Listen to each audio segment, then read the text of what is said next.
मंगलम भगवान वीरो मंगलम गौतमो गणी मंगलम कुंद कुंदार्यो जैन धर्मोस्तु मंगलम सर्वमंगलमांगल्यम सर्वकल्याणकारकम प्रधानं सर्वधर्माणां जैनं जयतु शासनम्। मैं नमो तीर्थनायक को, नमो ओंकार वाणी को, नमो उन कुंद प्रभु को जिन्होंने ओंकार धारण की। अहो उपकार जिनवर का, कुंद का दिव्य वाणी का, जिन कुंद ध्वनि दाता उन कहान स्वामी का।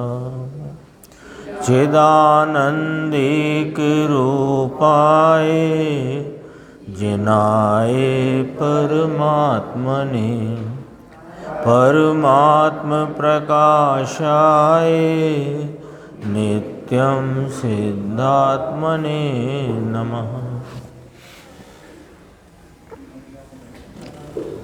आचार्य योगेंद्र देवकृत परमात्म प्रकाश नाम का ग्रंथ और इसकी दूसरे महाअधिकार की 49वीं गाथा है।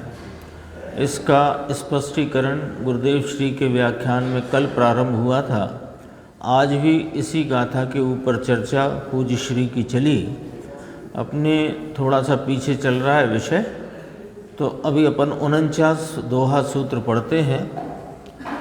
गंत हम ऊपरि परम मुनि, देसु विकरैण राव। गंत हम जीर्ण वियाणियौ, भिन्नौ अपसहाव। जो समस्त परिग्रह विहीन अपने स्वभाव का ज्ञान करे, नहीं किसी भी परिग्रह से वह राग करे, ना द्वेष करे।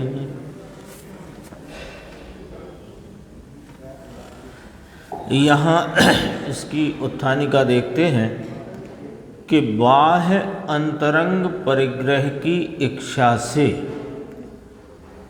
और 5 इंद्रियों के विषय भोगों की वांछा से रहित हुआ, है ना। ये मूलतः बात यहाँ पर ये कहना है कि मिथ्यात्व के परित्याग के उपरांत स्वरूप में पुनः पुनः लीन होकर स्थिरता प्राप्त करके सर्व प्रकार की अस्थिरता को छोड़ने से मोक्ष मार्ग की पूर्णता होती है, और उस मोक्ष मार्ग की पूर्णता के फल में मोक्ष रूपी आत्मा के परिपूर्ण लाभ की दशा प्राप्त होती है। मूल तो ये बात यहाँ कहनी है, क्योंकि मोक्ष मार्ग का वर्णन चलता है ना इस अधिकार में। तो कहा 2 बातें ली। बाह्य अंतरंग परिग्रह की इच्छा से रहित हुआ तथा 5 इंद्रिय के विषय भोगों की वांछा से रहित हुआ। देह में ममता नहीं करता तथा मिथ्यात्व अविरत आदि समस्त संकल्प विकल्पों से रहित, है ना। इसकी उत्थानिका अपन यदि संस्कृत में देखेंगे तो और स्पष्ट आएगा। देखो, अथ बाह्य अभ्यंतर परिग्रहेच्छा, पंचेंद्रिय विषय भोगांछा, देह मूर्छा, व्रतादि संकल्प विकल्प रहितेन, सरल संस्कृत है, कठिन नहीं, रहितेन निज शुद्धात्म ध्यानेन या असौ निज शुद्धात्मानं जानाति स परिग्रह विषय देह व्रत अव्रतेषु। देखो क्या लिखा टीकाकार आचार्य ने उत्थानिका में, सब परिग्रह की बात करी ना, बाह्य अभ्यंतर परिग्रह की इच्छा, पंचेंद्रीय विषयों के भोग की आकांक्षा से रहित, देह में ममता नहीं करता, व्रतादि संकल्प विकल्प से रहित होकर निज शुद्धात्मा के ध्यान में परिणमता है। इस प्रकार निज शुद्धात्मा को ही जानता नाम उसमें एकाग्रता करता हुआ परिग्रह विषय देह व्रत अव्रतेषु राग द्वेषो न करोतीति। व्रत अव्रत सभी भावों में राग द्वेष नहीं करता। व्रत में राग और अव्रत में द्वेष, ये तो कोई मोक्ष मार्ग की रीति नहीं है। बोलो क्या कहना है यहाँ आचार्य ब्रह्मदेव सूरी, सूरी नामी आचार्य होता है ना, वो तो ब्रह्मदेव सूरी बोलो तो आचार्य उसमें हो ही गया।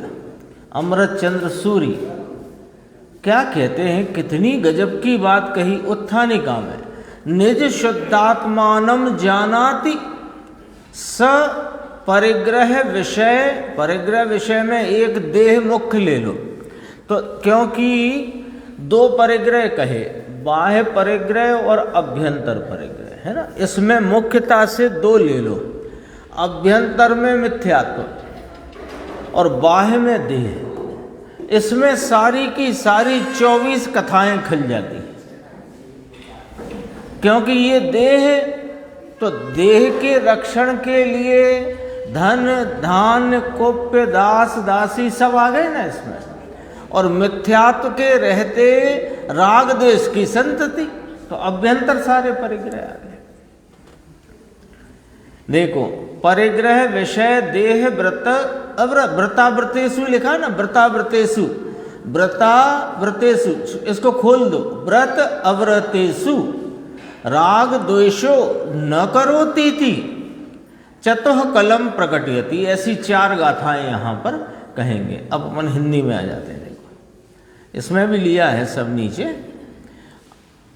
मिथ्यात अविरत आदि समस्त संकल्प विकल्पों से रहित जो निज शुद्धात्मा उसे जानता है, वह परिग्रह में तथा विषय देह संबंधी व्रत अव्रत में राग द्वेष नहीं करता। ऐसा 4 सूत्रों से प्रकट करते हैं। अन्वयार्थ है देखो, ग्रंथस्य उपरि अंतरंग बाह्य परिग्रह के ऊपर अथवा शास्त्र के ऊपर, ग्रंथ शब्द लिया ना, ग्रंथ 2 बार लिया सूत्र में, 2 बार देखो, गंत हम उपरि परम मुनि, फिर नीचे लिया गंत हम जीर्ण वियाणीयणु विणाणीयु, ऐसे 2 बार लिया ना। ग्रंथ शब्द के 3 अर्थ हैं, ग्रंथ शब्द के 3 अर्थ हैं। एक तो देहादि बाह्य परिग्रह, उसको ग्रंथ कहा, मिथ्यात्व राग द्वेष, इसको ग्रंथ कहा, मिथ्यात्व को भी राग द्वेष को भी ग्रंथ कहा, और शास्त्र को भी ग्रंथ कहा। ग्रंथ के 3 अर्थ।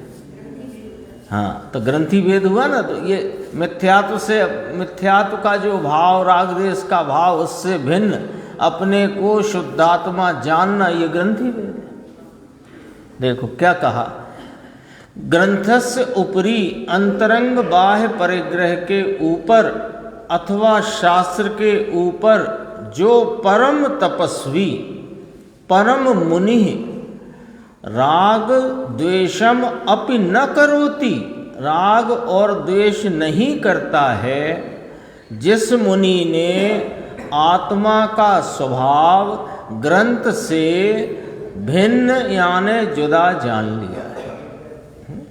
आत्मा का स्वभाव ग्रंथात भिन्न विज्ञातः, उनसे भिन्न जान लिया है। ग्रंथ में 3 आ गए, देह आदि पर पदार्थ राग द्वेष आदि मलिन भाव और शास्त्र, इनसे मेरा आत्मा का स्वभाव न्यारा निराला है, ऐसा उन परम तपस्वियों ने जानकर उन सब का ममत्व छोड़कर अपने शुद्धात्मा में वे लीन हो गए हैं।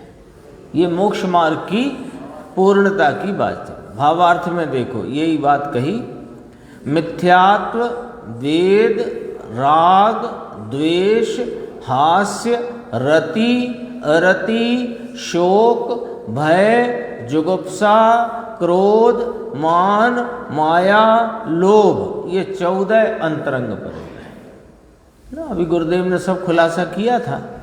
मिथ्यात्व नाम पर में सावधानी का भाव, भ्रांति का भाव, जो वस्तु का स्वरूप है वैसा नहीं जानना, और जैसा वस्तु का स्वरूप नहीं वैसा जानना मानना, ये मिथ्यात्व की सरल व्याख्या।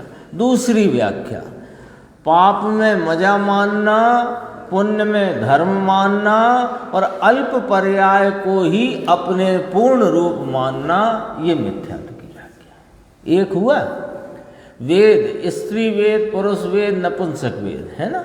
ये परस्पर विपरीत वेद के लिंग के प्रति जो वासना का भाव है उसका नाम वेद है। राग द्वेष, इष्टता अनिष्टता का भाव, पर पदार्थों को जानकर उसमें प्रीति अप्रीति, इष्टता अनिष्टता करना, वो राग द्वेष। हास्य, ये तो सब समझते ही हैं, है ना। हर्ष रूप परिवर्तन करना, वो हास्य हुआ। रति, किसी में बहुत अनुराग रखना, अरति, बहुत अरोचकता रखना, अरति। शोक, है ना, गुरुदेव ने कहा पुत्र आदि का कोई प्रियजन का वियोग हो जाने से शोक रूप होना, ये परिग्रह है। भय, किसी जानवर से, किसी आपदा से, किसी विपदा से, भूकंप से आदि इत्यादि से भयरूप होना, ये परिग्रह है। जुगुप्सा, गिलानी, क्रोध, मान, माया, लोभ, ये 14 अंतरंग परिग्रह। संक्षेप में अपन ने बात की, फिर गुरुदेव के बहुत खास बिंदु हैं उनको अपन देखेंगे। और क्षेत्र, ये बाह्य परिग्रह की बात। क्षेत्र, वास्तु यानी घर, हिरण्य, स्वर्ण, धन, धान्य, दासी, दास, कुप्य, भांड। कुप्य नाम फर्नीचर, गुरुदेव ने बोला था फर्नीचर, घर बखरा। गुजराती में फर्नीचर को घर बखरा कहते हैं, यानी घर बनाया और फिर जगह जगह बखेर दिया, घर बखरा, फर्नीचर। और भांड, भांड माने बर्तन। 10 बाह्य परिग्रह, इस प्रकार 24 तरह के बाह्य अभ्यंतर परिग्रहों को, ये तो 24 आपको नाम गिना दिए।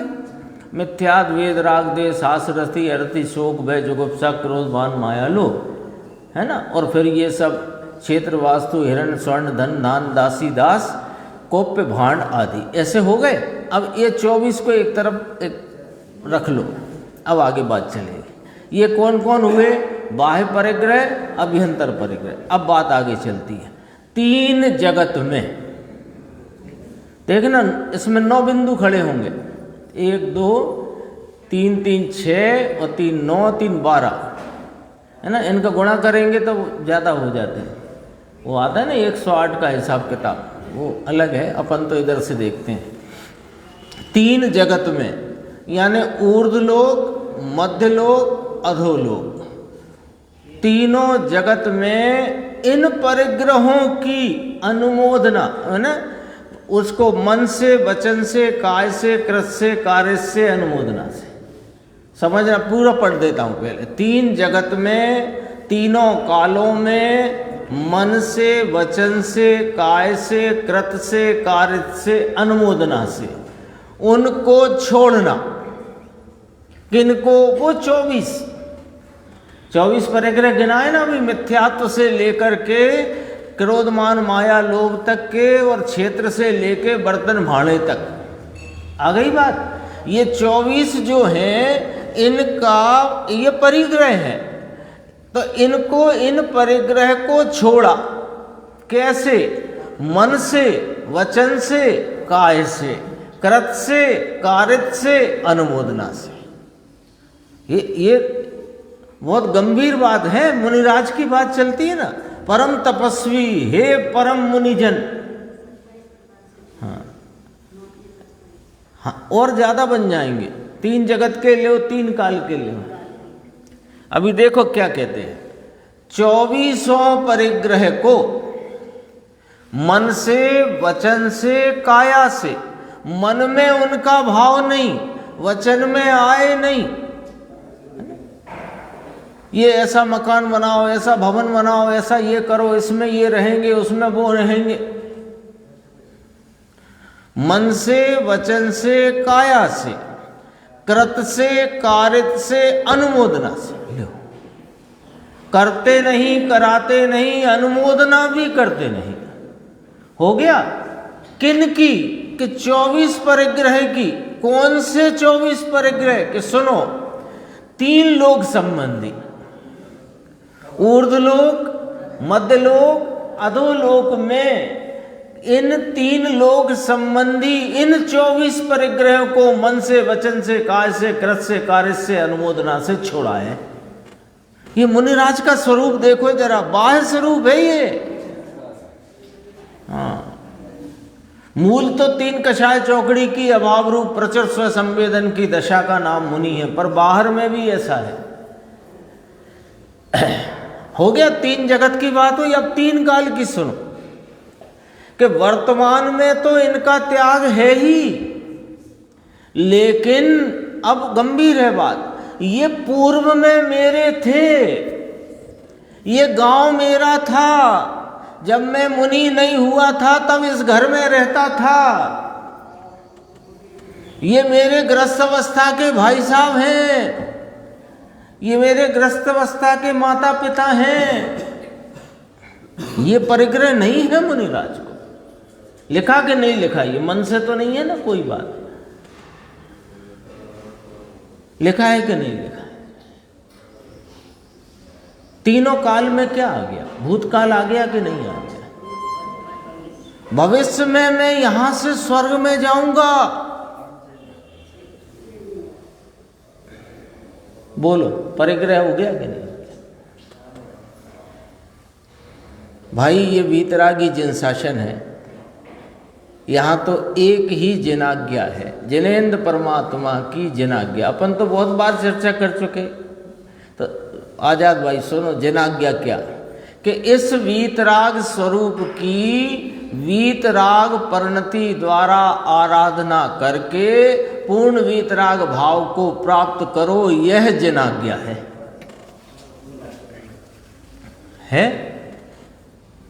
अब गुरुदेव ने खोला है, मैं अपने मन से कुछ नहीं बोलता हूं। 3 काल में भूतकाल आया कि नहीं आया? तो भूतकाल के कोई भी किसी भी वस्तु में अपनापन करना, यही तो परिग्रह है। भविष्य के तो 3 जगत 3 काल में मन, वचन, काय, कृत, कारित, अनुमोदना से छोड़कर, वह छोड़ दिया तो अब कछु है कि नहीं? कि शुद्धात्मा की प्राप्ति रूप वीतराग निर्विकल्प समाधि में ठहर कर। लो समाधि की भी व्याख्या सुनो। समाधि किसे कहते हैं? अप्रशस्त अशुभ राग को छोड़कर प्रशस्त शुभ राग में प्रवर्तन करना समाधि नहीं होता। समाधि तो वीतराग निर्विकल्प भाव रूप शुद्ध उपयोग की दशा, उसका नाम समाधि है। तो शुद्धात्मा की प्राप्ति रूप वीतराग निर्विकल्प समाधि में ठहर कर पर वस्तु से अपने को भिन्न जानता है, वो ही। अब ये वो ही क्यों लिखा ब्रह्मदेव सूर्य आचार्य ने? क्योंकि जब तक यह शुद्धात्मा की प्राप्ति रूप वीतराग निर्विकल्प शुद्धोपयोग के आराधना में परिणत नहीं है। उसके बाह्य में ये 24 परिग्रह 3 जगत 3 काल के मन वचन काय से कृत कार्य अनुमोदना से छूटते ही नहीं है। और जिसके छूटे हैं वो ही छोड़कर कहीं कुछ प्राप्त किया है कि महावैभव प्राप्त किया है। ये शुद्धात्म तत्व के अनंत गुणात्मक निर्मल पवित्र भावों का महान वैभव प्राप्त किया है। और उस वैभव के में लीन रहने के कारण राग द्वेष पर द्रव्यों में पर भावों में करता ही नहीं है। वो ही पर जोर है। वो ही, क्योंकि जो ऐसा करेगा शुद्धात्म तत्व को अपनी वीतराग परिणति में उपलब्ध करके वीतरागता के परिणमन में उसका आलम्बन लेकर उसमें ही एकाग्र रहता है। वो ही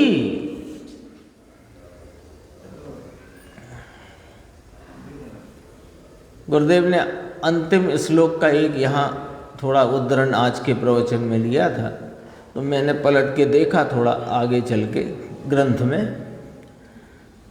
वहाँ बहुत गजब गजब की बातें आने वाली हैं इसमें, है ना।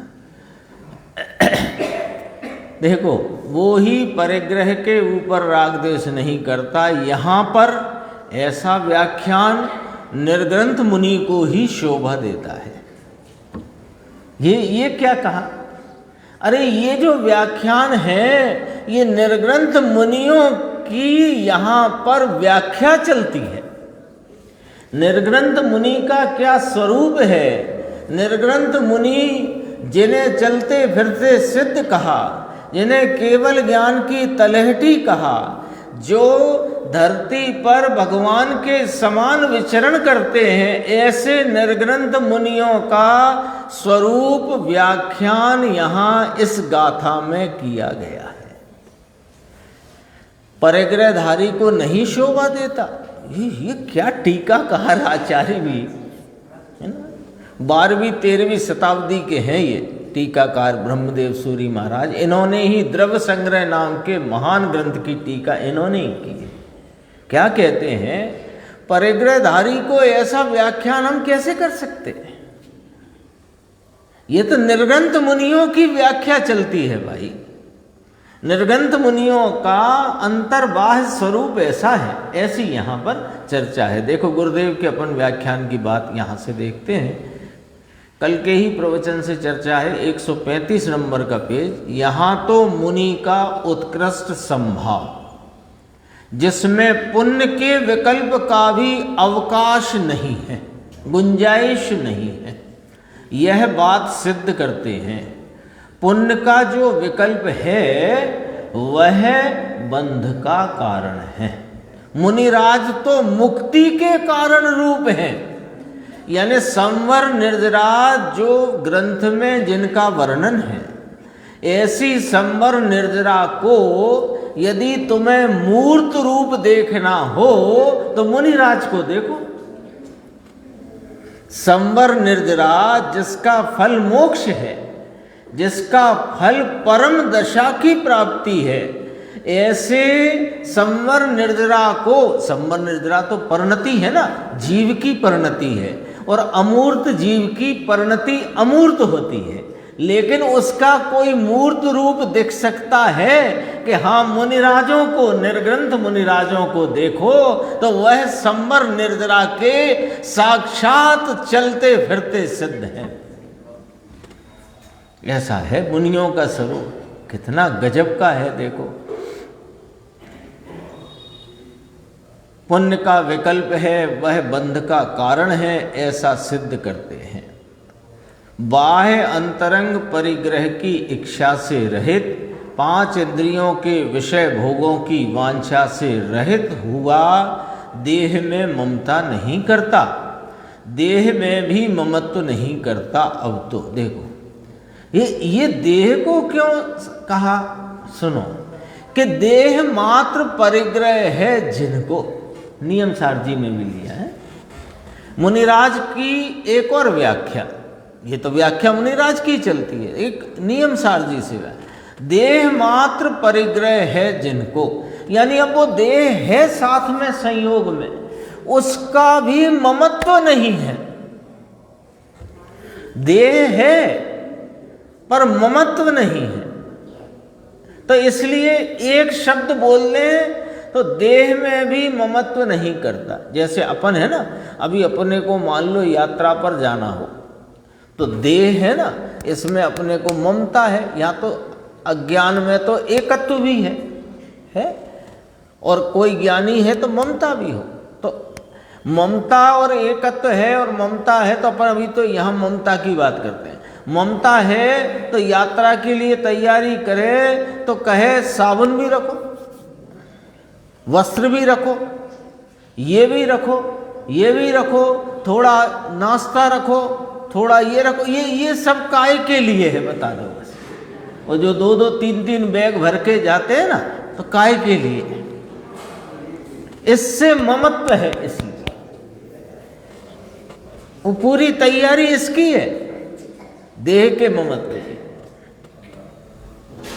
तथा मिथ्यात अविरत आदि संकल्प विकल्पों से रहित जो निज शुद्धात्मा उसे जानता है, ऐसी खाली पीली बातें नहीं हैं।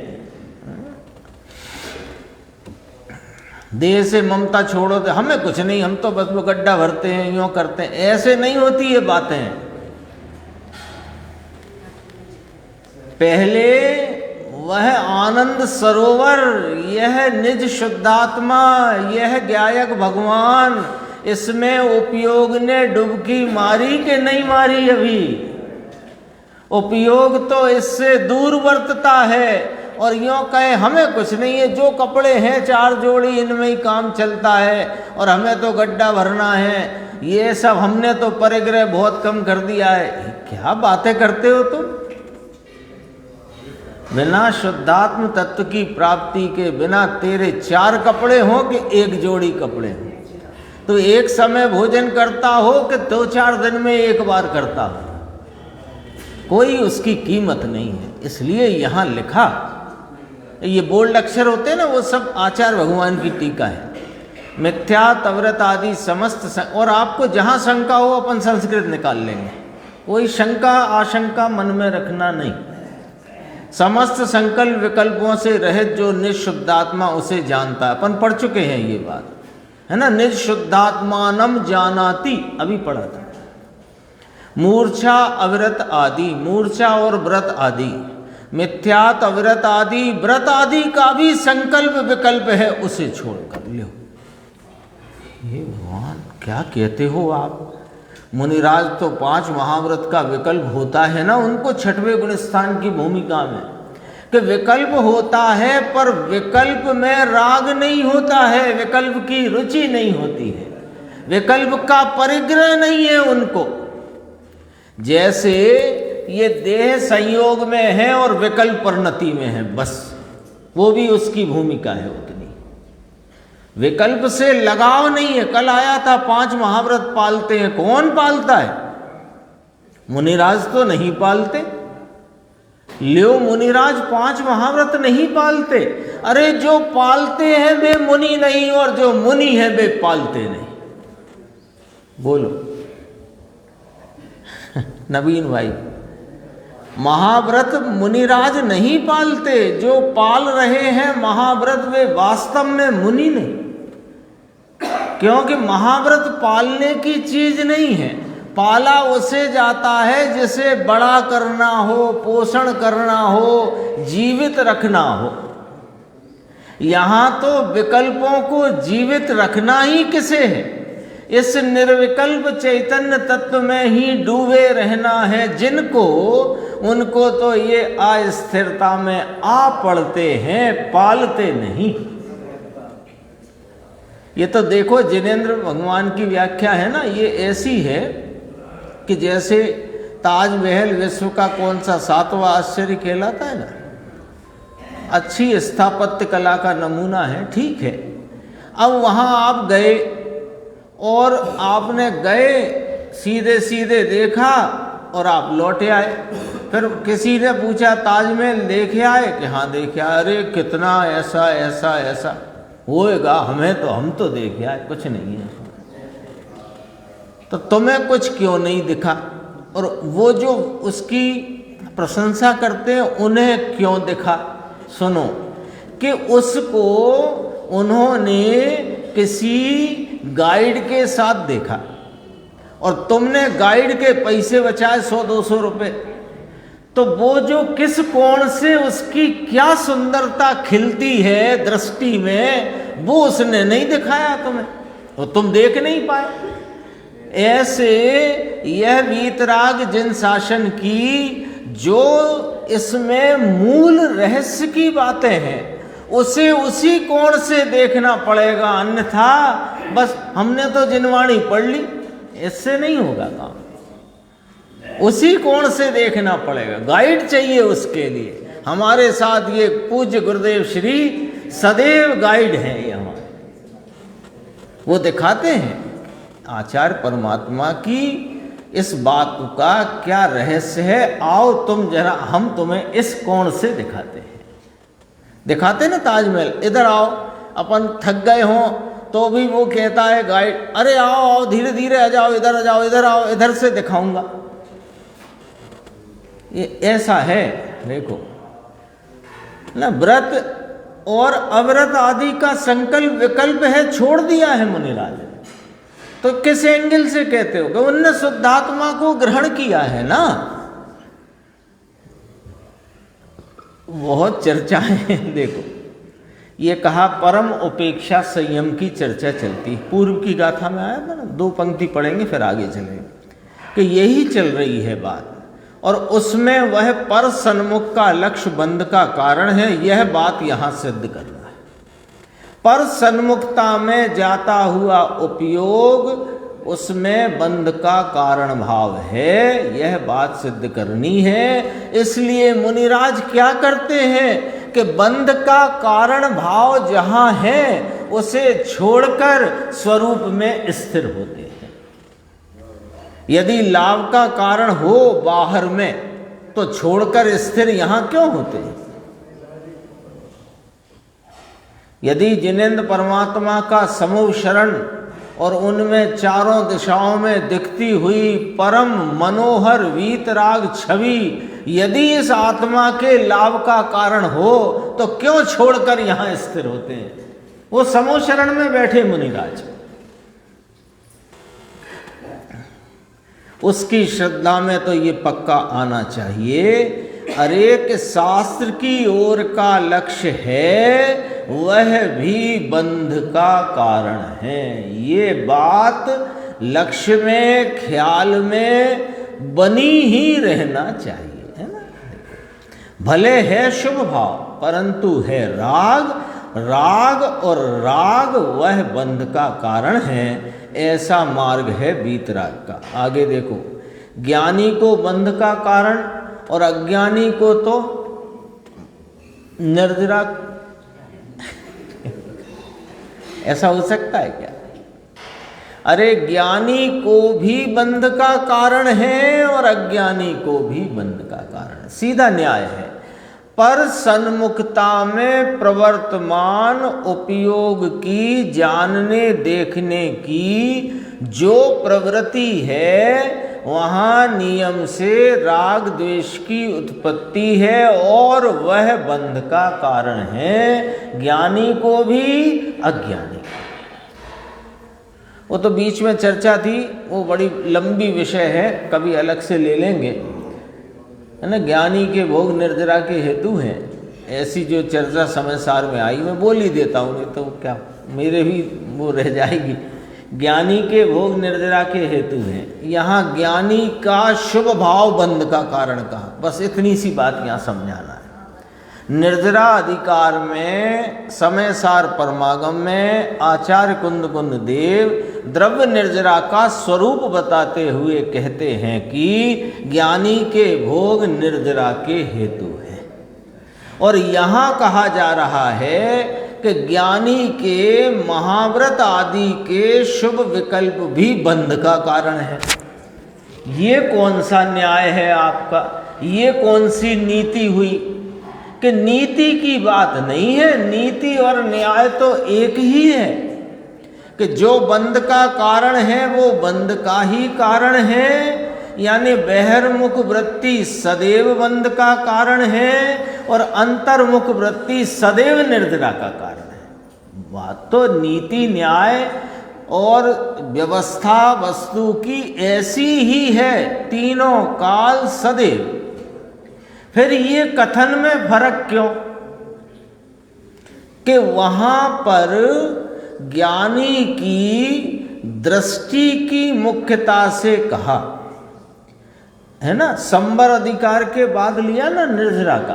तो जिस जीव को अनादि का मोह टलकर सम्यक्त रूप शुद्धता की प्राप्ति हुई, जिसको दृष्टि में यह शुद्धात्मा ही विराजा हुआ है, विद्यमान है, उसकी दृष्टि में यह मुक्त स्वरूप आत्मा वर्तता होने से उसके जो पूर्व में रहे हुए द्रव्य कर्म सत्ता में हैं उनका उदय आता है, तो उदय के निमित्त से भोगादि वहाँ पर साधन संयोग में दिखाई देते हैं।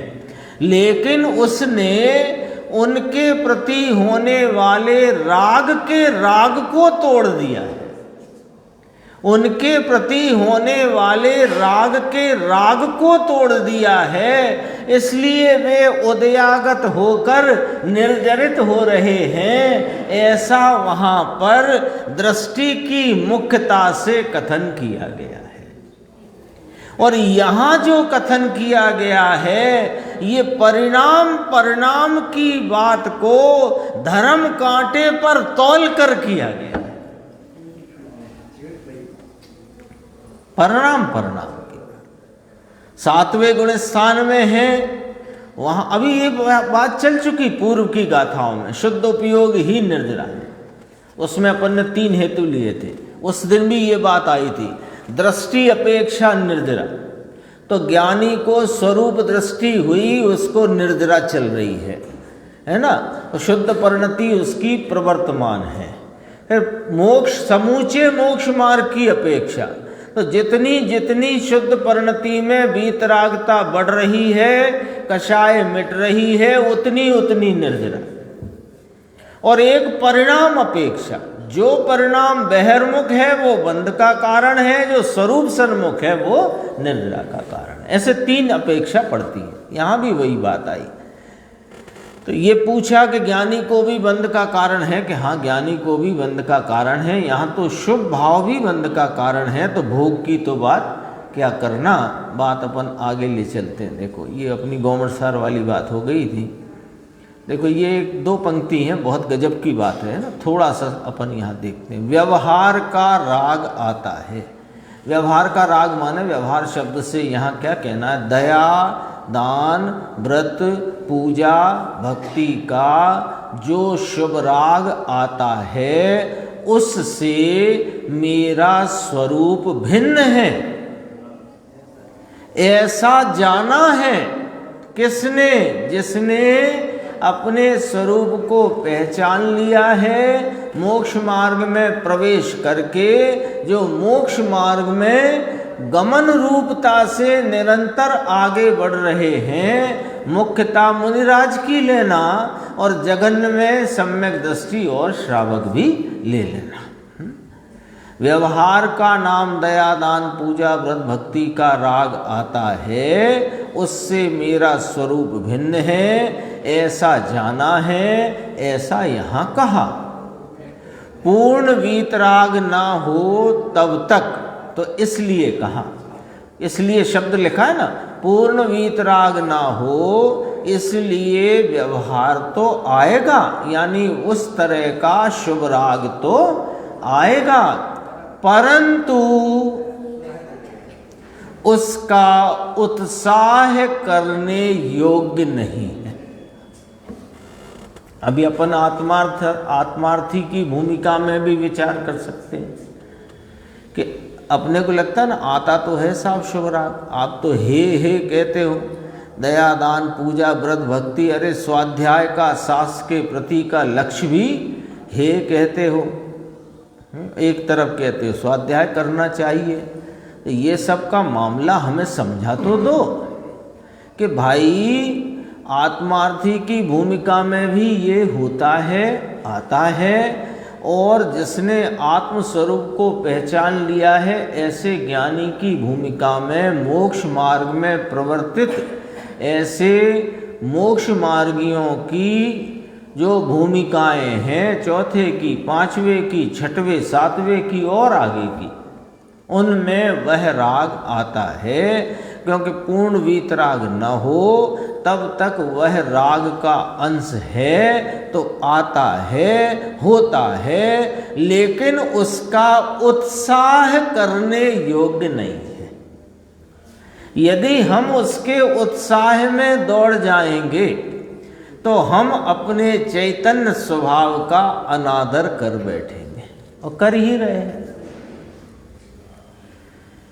उसका उत्साह करने योग्य नहीं है तो क्या करें साहब उसका, कि हे करने योग्य है, हे नाम त्यागने योग्य है। समझ में आया बात? समझ में आ गई कि नहीं आई? निर्देश अंकुर भाई, समझ में आई कि नहीं आई बात? उत्साह नहीं करना है, परिणाम आता है, आते हुए परिणाम को अपने से भिन्न जानने का अभ्यास करना है राकेश भाई। ज्ञान और राग की भिन्नता ही भेद ज्ञान का मूल है, उसी का अभ्यास करना है, उसी के लिए स्वाध्याय करना है, उसी के लिए यहाँ मंदिर जी में एकत्रित होना है, उसी के लिए इन वीतराग परमात्मा की छवि देखना है कि प्रभु आप जिस भाव में विराजते हो आपकी प्रकट दशा मुझे मेरा स्वरूप दिखाती है। लेकिन उत्साह नहीं करना है हमें। अब पहले तो हमको नहीं लगता था मन स्वाध्याय में, अब तो बहुत मन लगने लग गया है। वो आपकी स्वरूप की रुचि के साथ लग रहा है सो तो ठीक, लेकिन यदि क्षयोपशम की रुचि में लग रहा है तो भाई फिर तुम्हारा कोई, हम कुछ नहीं कहते, कुछ नहीं कहते। क्षयोपशम की रुचि, मैं ज्यादा जान लूं ऐसी रुचि में पढ़कर यदि शास्त्र अभ्यास में तुम्हारा चित्त लग रहा हो तो कार्यकारी नहीं है, बस इतना ही कह देते हैं। और इस चैतन्य परमात्मा को जिसका स्वरूप रागादि विकारी भावों से त्रिकाल भिन्न है, ऐसे चैतन्य परमात्मा के लक्ष्य से जो स्वाध्याय करते हो तो वो तो होएगी ही, लेकिन उसमें उत्साह करना योग्य नहीं। बात गंभीर है बात, लेकिन सारा जो प्रश्न उठते हैं ना उन सब का जवाब है इसके अंदर, दो पंक्ति में। आगे देखो, एक और कहें कि शास्त्र का आगम का अभ्यास करना, इससे तुम्हारा कल्याण होगा। मोक्ष मार्ग प्रकाशक के पहले अध्याय में अंत में नहीं आया कि आगम का अभ्यास, भाई क्या अपेक्षा है बापू, जो कुछ भी अभ्यास नहीं करता उसके बदले उसके स्थान पर जो अभ्यास ही नहीं करता, जो जिनवाणी के पृष्ठ को खोलकर पढ़ता ही नहीं, सुनना नहीं चाहता, पढ़ना नहीं चाहता, उससे कहते हैं कि अरे भाई स्वयं के लक्ष्य से अभ्यास करो। आ गया? काय के लक्ष्य से अभ्यास करना है? जैन सिद्धांत प्रवेश का पहला, इतनी सी तो किताब है, छोटी साइज, अब शायद बड़ी साइज भी आ गई, पहले छोटी साइज की। एक पेज में 4 प्रश्न 4 उत्तर, उसका भी अभ्यास क्यों करना? स्वयं के लक्ष्य।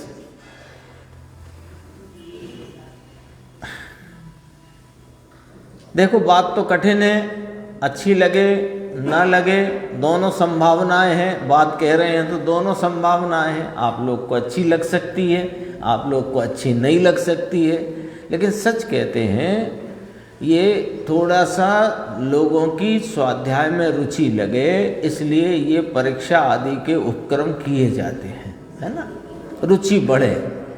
लेकिन उस चक्कर में सिर्फ उसकी रुचि रह जाए और जिसके लिए ये रुचि लगाने का एक शोकेस बनाया था उसमें ही फंस जाए तो भाई सावधान रहना। देखो, स्वयं के लक्ष्य से अभ्यास करे, भले वह विकल्प है, स्वाध्याय विकल्प है, परंतु उससे रहित यह जो चैतन्य परमात्मा निर्विकल्प उसमें दृष्टि होगी, उसे इस अपेक्षा से पंडित टोडरमल जी साहब ने प्रथम अध्याय के अंत में कहा। यही बात प्रवचन सार में भी आचार्य कुंद देव ने कही। अपन याद करते रहते हैं, आगम चेष्टा तदो जेठा, आगम चेष्टा ही ज्येष्ठ है, श्रेष्ठ है। शास्त्रकार ऐसा कहना चाहते हैं कि विकल्प से रहित तू है, हमारे सामने देखने का विकल्प है ना तुमको। आचार्य भगवंत कहते हैं कि तुम्हें जो अरिहंत सिद्ध आचार्य उपाध्याय साधु और उनकी वाणी शास्त्र आदि के प्रति देखने का विकल्प है, तुम तो उससे भी रहित हो, ये तुम्हें शास्त्र ही बताएगा। तो किसको जानने के लिए शास्त्र पढ़ना अंकुर, इतनी चर्चा में बताओ। अपने स्वरूप को जानने के लिए शास्त्र पढ़ना है, शास्त्र जानने के लिए शास्त्र नहीं पढ़ना है। ऐसी बात आई, पढ़ना सुनना दो आ गया। देखो, एक ये चर्चा है, देखो गुरुदेव श्री ने कहा, किसी ने कहा मुमुक्षु ने कि ये जो आप कहते हो शुभ भाव है वह बंध का कारण है, तो इसमें दूसरे लोगों को दुख होए, आप दुख क्यों पहुंचाना चाहते हो किसी को? भाई अपन को किसी को क्यों दुखी करना? स्वभाव है वह बंध का कारण है आप कहते हो, तो हम तो थोड़ा समझ गए आपके स्वाध्याय के साथ जुड़कर समझकर विचार करके। अब एकदम तो कोई को दुख होएगा, क्योंकि उसने तो पूरा का पूरा जीवन 10 साल 20 साल 30 40 50 साल इसी वृत्ति में निकाले हों और आपने एकदम से कह दिया बंध का कारण है, तो वो दुखी होगा। तो दुखी हो उसमें क्या ऐसे कहना, ऐसा मुमुक्षु ने कहा। तो गुरुदेव का जवाब देखो, इसलिए वो जवाब गंभीर है, इसलिए अपन यहाँ याद करते हैं उसे। देखो भाई, सत्य है उसमें उसे दुख हो, सत्य है ना। शुभ भाव शुभ राग बंध का कारण है, बोलो राकेश भाई, है कि नहीं? तो शुभ भाव बंध का कारण है, ऐसा सुनकर उसमें उसे दुख जो होता है वो सत्य के कारण से नहीं होता है, उसे तो दुख उसके कारण से होता है। गजब बात है। ख्याल में आई कि नहीं आई बात है? इसका एक दृष्टांत समझना जरा सा, एक बस इशारे के लिए है, सीधी सीधी बात तो उतनी नहीं खिलेगी उसमें, पर इशारा समझना कि जैसे अग्नि जलती है ना, अग्नि, तो अग्नि जलती है तो अग्नि का तो स्वभाव उष्ण ही है, दाहक है, जलाने वाली है। अब कोई को अग्नि देख के भय लगता हो, तो भय लगता है, तो हम पूछ रहे हैं कि वो भय उसे उस अग्नि के कारण लगता है कि भय उसे उसके कारण लगता है? ये समझना जरा बात को। आजाद भाई, समझ में आई बात क्या कहना चाहते हैं? अग्नि से कोई भयभीत होता है, तो अग्नि का तो स्वभाव उष्णता है, दाहक है, अब उसका तो स्वभाव ही है। अब अग्नि से वह भयभीत है कि अपने भय से भयभीत है। तो सत्य यही है कि शुभ भाव बंध का कारण है, ये तो शुभ भाव का स्वभाव ही है बंध का कारण पना।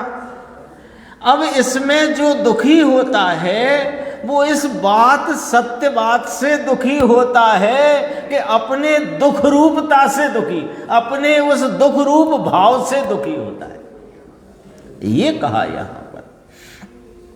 तथापि वस्तु ऐसी है, ऐसा कहा जाता है बापू। फिर गुरुदेव की बात देखो, तुमको ठीक ना लगे तो क्षमा करना, क्षमा करना। क्या करें, आपको अच्छा नहीं लगता हो तो हमें क्षमा करना, पर हम असत्य बोलने से तो रहे।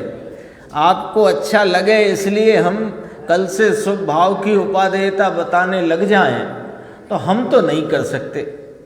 और यदि आपको अच्छा नहीं लगता हो तो आप सुनना मत, अथवा हमें क्षमा करना। गुरुदेव की देखो अंदर में कितनी तो गजब गज। ये तो कल का था, अभी अपन आज वाले में प्रवेश कर रहे हैं, थोड़ा जल्दी से देख लेंगे। यहाँ तो अस्थिरता में छोड़कर, पेज नंबर बता देता हूँ, आज का प्रवचन 143। यहाँ तो अस्थिरता में से छोड़कर स्थिरता करने की बात है।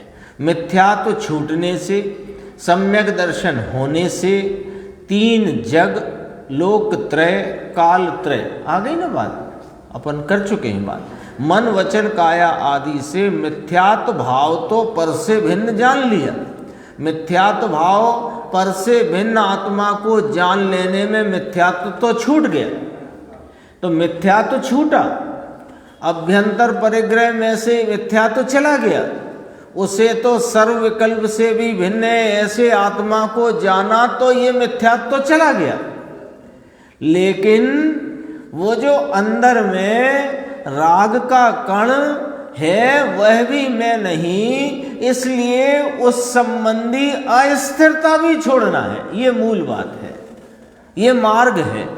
ये जो है ना, प्रवचन सार में कहा चारित्रम खलु धम्मो दंशन मूलो धम्मो। पहला वाक्य क्या आया है? चारित्रम खलु धम्मो। चारित्र ही वास्तव में धर्म है और धर्म का मूल सम्यक दर्शन है। ऐसे यहां चारित्र की बात चलती है। आत्म स्वभाव भिन्न विज्ञात। एक राग का कण या पुद्गल का रजकण वह मेरी चीज नहीं, मुझ में नहीं, उसमें मैं नहीं, ऐसा जो सम्यक दर्शन भाव, उससे उसने मिथ्यात्व छोड़ दिया। अब क्या रह गया कि अस्थिरता। तो अस्थिरता का भी सर्व रूप से त्याग हो तो मोक्ष मार्ग की पूर्णता होकर मोक्ष रूपी भाव के फल रूपता की प्राप्ति होगी। देखो आगे बढ़ते हैं जल्दी से। भगवान तो इस वस्तु से भिन्न है, जिसे अंदर में स्थिर होना है उसे तो इन सब से भिन्न करना पड़ेगा। दृष्टि में से तो भिन्न किया है, परंतु स्थिरता के लिए उसे भिन्न करके स्थिर होना पड़ेगा। ये मोक्ष का मार्ग है। ये बात जो अपनी चलती है ना, उसी को अपन यहाँ देखते हुए चलते हैं। ये थोड़ी चर्चा है, 2-3 मिनट में अपन लेते हैं। ये गुरुदेव ने लिया कि परमात्म प्रकाश में अंत में कलश में है, वो कलश ही में पढ़ता हूँ। देखो वो जो है ना, परमात्म प्रकाश वृत्तेर व्याख्यानम ज्ञात्वा किम कर्तव्यम। परमात्म प्रकाश में जो व्याख्यान किया गया उसको जानने के उपरांत हमारा क्या कर्तव्य है, ऐसा यहाँ प्रश्न है। बहुत गंभीर बात है, 2-3 मिनट लगेंगे, लेकिन समझो आज की मूल में मूल बात है ये। आज जो चर्चा चली, सभी चर्चाएं निर्णय की भूमिका में, निर्णय के उद्यम में कारगर हैं, कार्यकारी हैं, पर इसको जरा देखना। परमात्म प्रकाश वृत्तेर व्याख्यानम ज्ञात्वा किम कर्तव्यम। उत्तर है नीचे, यानी यह जानकर करना क्या, भव्य जन को क्या करना चाहिए।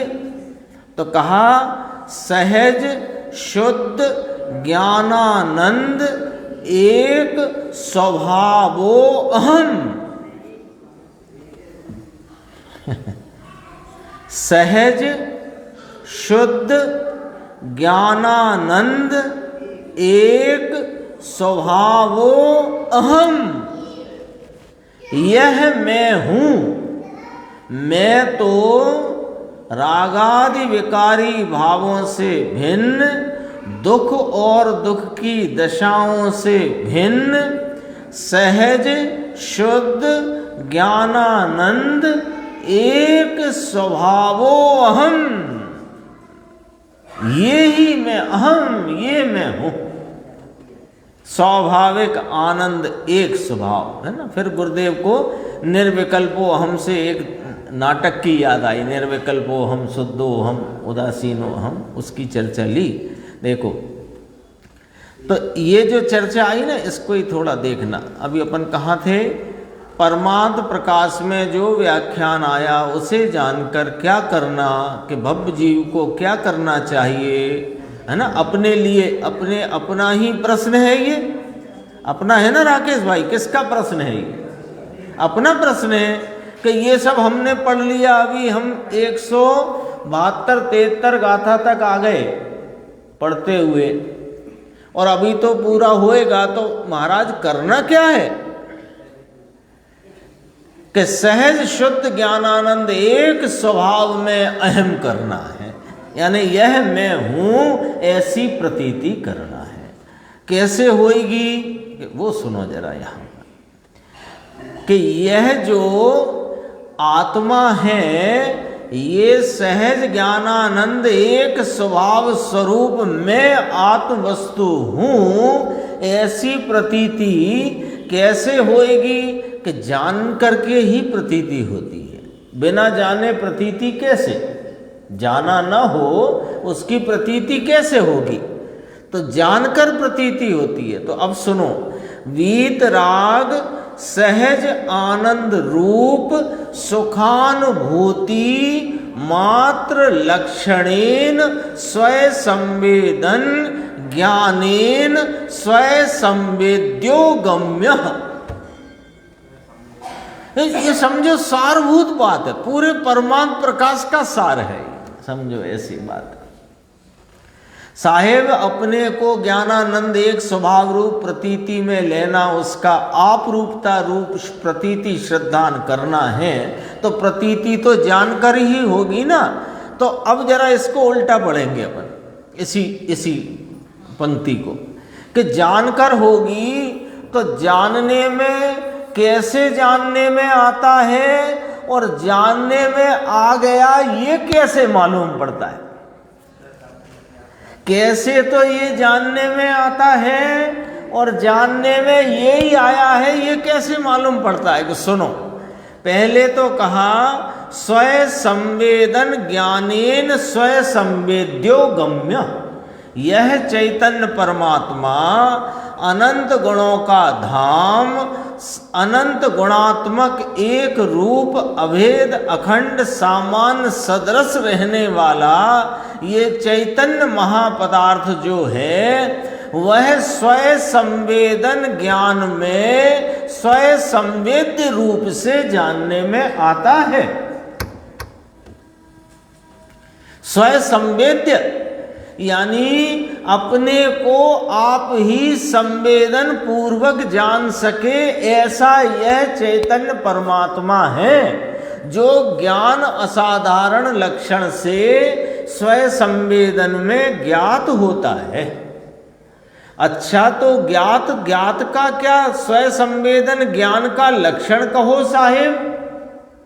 तो सुनो, वीतराग सहजानंद रूप सुख अनुभूति मात्र लक्षणेन, ये आत्मा जो ज्ञान असाधारण लक्षण द्वारा स्वय संवेद्यमान लक्षण से स्वय संवेदन रूप भाव में ज्ञात होता है, अनुभव में आता है, वह आत्मा का यह ज्ञान ही स्वय संवेदन ज्ञान है। ये किस लक्षण से मालूम पड़ेगा? बात बहुत गंभीर है भैया, ऐसी है कि समझने जैसी है ना। वीतराग सहजानंद रूप सुखानुभूति मात्र, सहजानंद माने स्वाभाविक आनंद, जो आनंद ऐसा है कि जिसके बाद दुख नहीं, ऐसा आनंद है। उसके अनुभूति मात्र लक्षणेन स्वयं संवेदन ज्ञानेन स्वयं संवेद्यो गम, मैं तो अपने ज्ञान के वेदन से वेदन में आऊं, ऐसा मैं हूं। किसी राग और निमित्त से वेदन में आऊं, ऐसा मैं हूं नहीं। यहां तक बात आई। देखो ये बस पढ़ के पूरा करते हैं, 2 मिनट लगेंगे, आज थोड़ा लेट भी प्रारंभ हुआ था। वह कर्तव्य और वह करने योग्य है, कहते हैं समझ में आया। बात तो भाई महंगी लगती होगी, परंतु अपूर्व बात है, पूर्व में कभी की नहीं, वास्तविक रीति से रुचि से पूर्व में सुनी नहीं। ऐसा भगवान पूर्णानंद का नाथ चैतन्य हीरा परमेश्वर स्वरूप ही प्रभु स्वयं है। अब सब बोलो आप लोग, हैं स्वयं है। ऐसे अंदर में ऐसे महिमा आनी चाहिए कि ये मैं स्वयं हूँ। उसे अंतर में निश्चय की भावना से, निश्चय की भावना क्या होती है? व्यवहार के भाव को गौण करके निश्चय की भावना से स्वयं संवेदन में लेकर अनुभव करना, वह भव्य जीव का कर्तव्य है। आ गया? देखो भगवान तेरी महत्ता और महिमा की क्या बात, जिसके आगे सिद्ध की पर्याय का वेश भी एक अंश है। ऐसा भगवान, ऐसे अनंत अंश से भरपूर वीतराग मूर्ति, समभाव के स्वभाव से भरपूर वीतरागी परमानंद के वेदन से ज्ञात हो। जो पढ़ चुके उसी का खुलासा चलता है। अपन ने संस्कृत पढ़ी थी ना, कठिन लगे लोगों को, वहाँ भी ऐसा कहा था। आगास गए थे, वहाँ व्याख्यान चला था, तो वहाँ ये बात आई कि साहिब ये बात तो सुन ली हमने, परंतु इसका साधन क्या? ये चैतन्य परमात्मा ही मैं हूँ, ऐसी अनुभूति प्रतीति करना, ऐसा आपने फरमाया, तो साहिब इसका साधन क्या? तो कहा कि साधन तो वही है। तो कहीं ये जो दया दान व्रत भक्ति स्वाध्याय, कि ये तो पुण्य के परिणाम हैं, ये कोई साधन कहलाएंगे क्या? पुण्य परिणाम से भिन्न चिदानंद स्वभाव को प्रज्ञा ब्रह्म से, प्रज्ञा ब्रह्म माने प्रज्ञा नाम ज्ञान, ब्रह्म नाम आनंद, ये ज्ञानानंद स्वरूप से साधन द्वारा अंदर अनुभव करना, प्रज्ञा के अनुभव से अनुभव करना, वह साधन है। सर्वे अपि जीवा इति निरंतरम भावना कर्तव्येति। सब जीवों को यही भावना माने परिणमना, भावना माने वो नहीं सब ऐसा हो, विश्व में शांति हो, ये नहीं। भावना माने ऐसा ही निरंतर परिणमन करना, यही कर्तव्य है। शेष चर्चा अपन आगे की स्वाध्याय।